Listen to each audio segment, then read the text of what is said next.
Me gustaría dirigirme muy en concreto a la delegación palestina que participa en esta sesión por primera vez, aunque sea como miembro observador.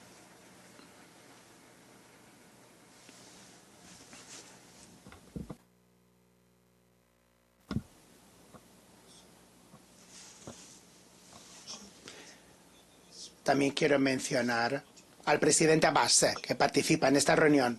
Señoras y señores, el domingo adoptamos en este salón plenario el Pacto para el Futuro, y la dificultad en la aprobación demuestra cómo se ha debilitado nuestra capacidad colectiva para la negociación y el diálogo, y el alcance limitado también expresa la paradoja de nuestros tiempos. Estamos dando vueltas en círculos entre los compromisos posibles que llevan a resultados insuficientes. Ni siquiera con la tragedia de la COVID-19 logramos unirnos en torno a un tratado sobre las pandemias en la OMS. Tenemos que ir mucho más allá y tenemos que darle a las Naciones Unidas los medios necesarios para hacer frente a los cambios vertiginosos en el panorama internacional. Vivimos en tiempos de angustia, frustración, tensiones, temores crecientes. Vemos cómo se recrudecen las controversias geopolíticas y las rivalidades estratégicas. El 2023 ha visto un récord muy triste, el mayor número de conflictos desde la Segunda Guerra Mundial. El gasto militar mundial creció por 9º año consecutivo para llegar a 2,4 trillones de dólares. Más de 90.000 millones de dólares se han movilizado con los arsenales nucleares. Estos recursos se podrían haber utilizado para financiar la lucha contra el hambre y el cambio climático. Sin embargo, lo que vemos es un incremento de las capacidades militares.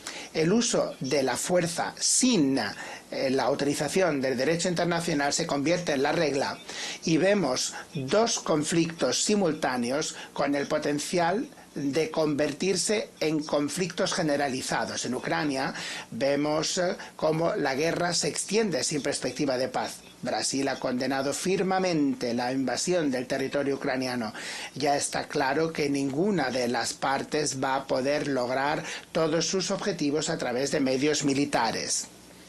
El uso de armas cada vez más destructivas nos recuerda los días más oscuros de un enfrentamiento estéril durante la Guerra Fría, la creación de condiciones para que se reanude un diálogo directo entre las partes. Lo que necesitamos ahora es crucial, y ese es el mensaje de los 6 puntos de entendimiento que China y Brasil presentan para un proceso de diálogo que se pueda crear y para que las hostilidades terminen. En Gaza y en la Ribera Occidental estamos siendo testigos de una de las crisis humanitarias más importantes de la historia reciente, que ahora se puede contagiar al Líbano.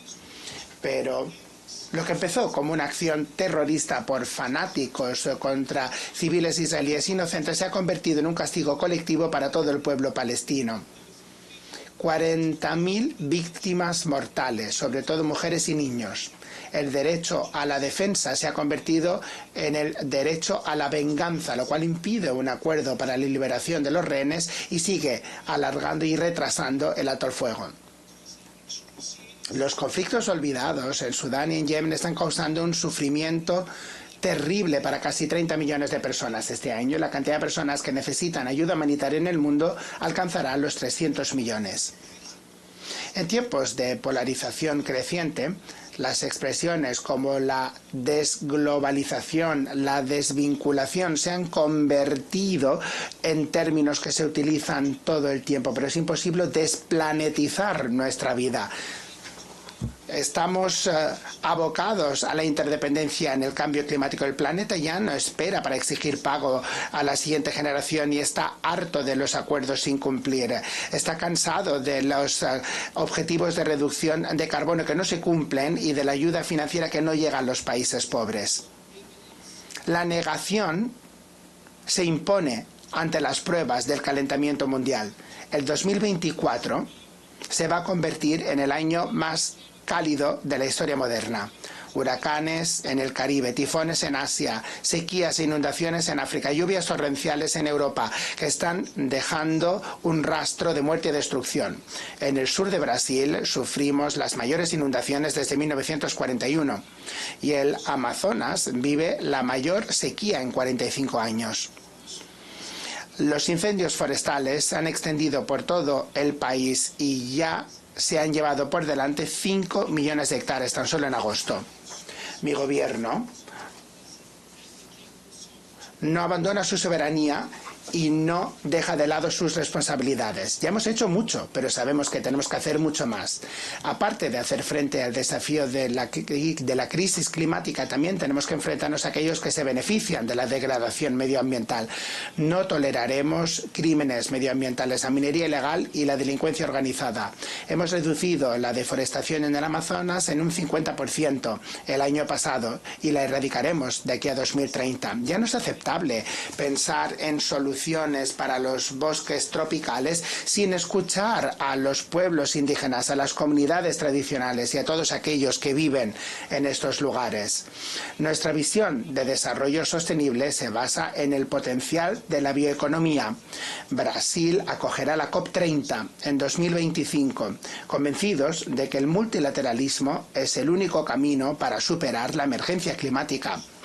Nuestras contribuciones determinadas a nivel nacional, que presentaremos todavía este año, estarán en línea con el objetivo de limitar el incremento de la temperatura del planeta a 1,5 grados.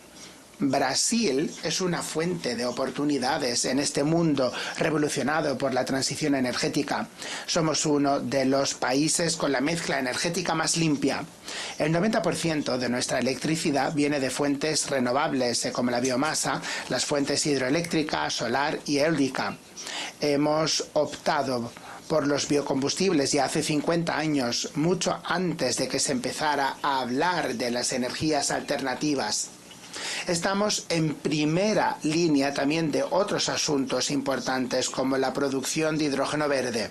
Ya es hora de abordar el debate sobre el ritmo tan lento al que va la descarbonización del planeta y tenemos que trabajar en pro de una economía que dependa menos de los combustibles fósiles. Presidente, América Latina vive una segunda década perdida desde el 2014. El crecimiento medio de la región durante este periodo fue solo un 0,9% menos de lo que habíamos visto en la década perdida de los 80. Esta combinación de poco crecimiento y de niveles altos de desigualdad lleva a unos efectos nocivos también en el ámbito político.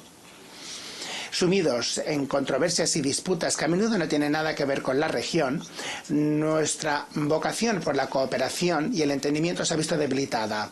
No puede justificarse mantener a Cuba en una lista unilateral de estados que supuestamente promueven el terrorismo. Y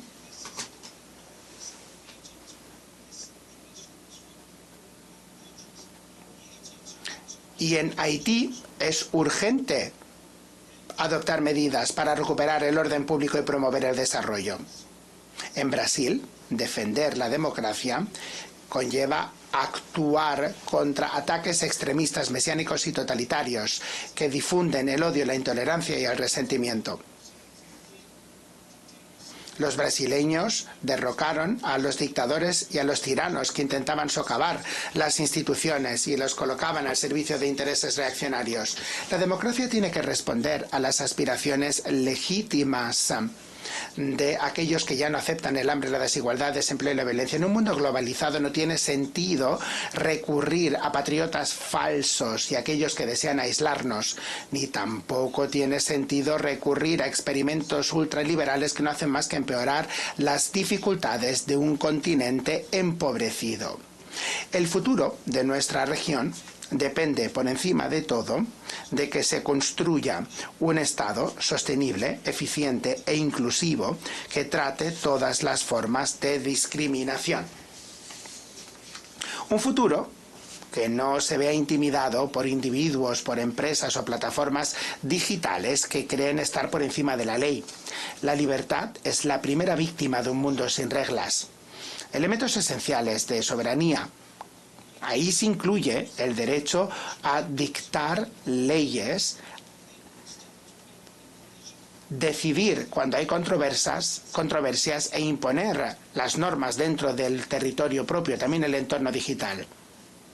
El Estado que construimos considera las necesidades de los más vulnerables sin abandonar el fundamento macroeconómico. La oposición falsa entre el Estado y el mercado ya quedó abandonado por los países desarrollados que regresaron a unas políticas industriales activas y una reglamentación de la economía nacional. Ahora que estamos en la época de la inteligencia artificial, vemos cómo se consolidan las asimetrías que pueden llevar a un oligopolio del conocimiento real. La concentración sin precedentes en las manos de pocas personas y empresas que están, de hecho, basadas en un número todavía menor de países, es algo que está empeorando.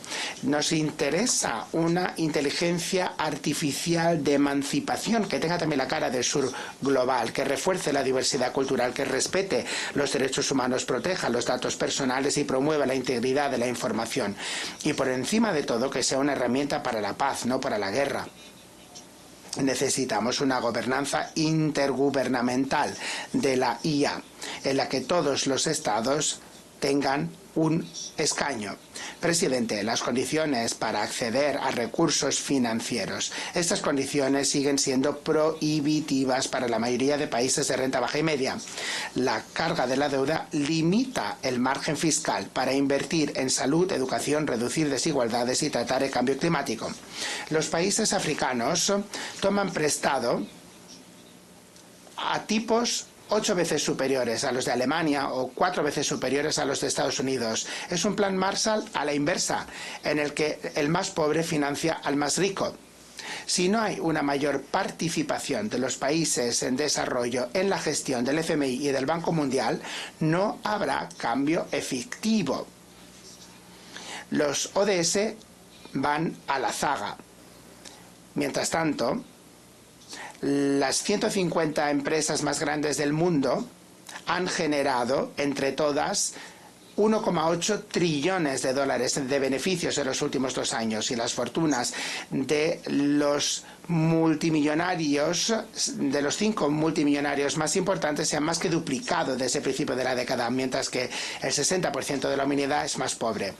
Los megarricos pagan muchos menos impuestos que la clase trabajadora. Para poner remedio a esta anomalía, Brasil insiste en la cooperación internacional para desarrollar unas normas mínimas impositivas. Los datos publicados por la FAO hace 2 meses sobre la situación de la inseguridad alimentaria nos preocupa enormemente, y la cantidad de personas que pasa hambre en todo el mundo se ha incrementado en más de 152 millones desde el 2019. Esto quiere decir que el 9% de la población mundial, es decir, 733 millones de personas, está infraalimentada. Y este problema es especialmente grave en África y Asia, aunque también persiste en determinadas zonas de América Latina. Las mujeres y las niñas representan la mayoría de las personas que sufren hambre en el mundo. Las pandemias, los conflictos armados, los eventos climáticos y las subvenciones agrícolas de los países ricos aumentan el alcance de este flagelo. Pero el hambre no es solamente resultado de factores externos. Sobre todo, surge de decisiones políticas. En la actualidad, el mundo produce más comida de la suficiente para erradicar el hambre. Lo que escasea son las condiciones necesarias para que los alimentos sean asequibles. Y este es el compromiso más urgente de mi gobierno: acabar con el hambre en Brasil, como hicimos en 2014. Tan solo en 2023 sacamos a 24.400.000 personas de la situación de inseguridad alimentaria grave. La Alianza Mundial contra el Hambre y la Pobreza, que lanzamos en Río de Janeiro en noviembre, nace de esta voluntad política y de este ánimo de solidaridad. Va a ser uno de los principales resultados de la presidencia brasileña del G20, y está abierta a la participación de todo el mundo. Quien quiera sumarse a este esfuerzo colectivo es bienvenido. Señor presidente, señoras y señores, La Carta de las Naciones Unidas está a punto de cumplir 80 años y nunca se ha sometido a una reforma exhaustiva.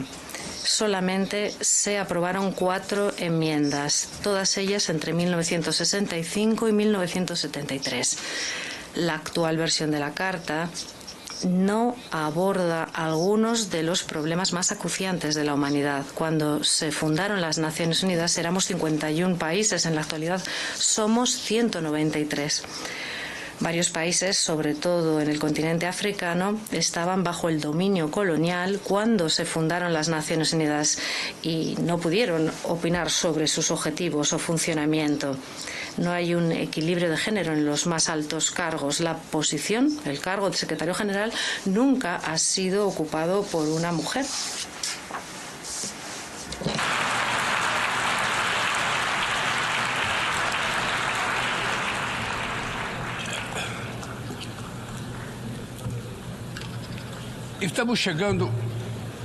Nos acercamos al final del primer cuarto del siglo XXI y Naciones Unidas cada vez están más vacías y paralizadas. Ha llegado la hora de reaccionar con vigor a esta situación y restaurar las prerrogativas de la organización dimanantes de su condición de foro universal. Los ajustes aislados no bastan. Tenemos que plantearnos la revisión total de la Carta y esta reforma debería incluir los siguientes objetivos. Transformar el Consejo Económico Social para convertirlo en el primer foro que aborde las cuestiones de desarrollo sostenible y la lucha contra el cambio climático, con una verdadera capacidad de inspirar a las instituciones financieras. Revitalizar el papel de la Asamblea General, también en cuestiones relativas a la paz y la seguridad internacionales. Fortalecer la Comisión de Consolidación de la Paz. Reformar el Consejo de Seguridad, prestando una atención particular a su composición, métodos de trabajo y poderes de veto para que sea más eficaz y representativo de las realidades actuales. La exclusión de América Latina y África de los escaños permanentes del Consejo de Seguridad es un reflejo inaceptable de las prácticas de dominación del pasado colonial. Tengamos este debate de manera transparente. Como les digo, debatamos de manera transparente en consulta con el G70, el G20, los BRICS, la CARICOM y en otros espacios a nuestra disposición. No me hago ilusiones acerca de la complejidad de una reforma de esta índole que hará frente a intereses cristalizados que busca mantener el statu quo. Requerirá un enorme esfuerzo de negociación, pero esta es nuestra responsabilidad. No podemos esperar a que haya otra tragedia mundial como la Segunda Guerra Mundial para solamente entonces forjar un nuevo sistema de gobernanza sobre la base de sus escombros. La voluntad de la mayoría puede persuadir a aquellos que se aferran a la expresión cruda de los mecanismos del poder. Las aspiraciones de la humanidad se escuchan en esta plenaria. Aquí mantenemos los debates más importantes del mundo y en este foro buscamos respuestas a los problemas que sufre el mundo. Está en manos de la Asamblea General, la mayor expresión de multilateralismo, el allanar el camino hacia el futuro. Muchísimas gracias.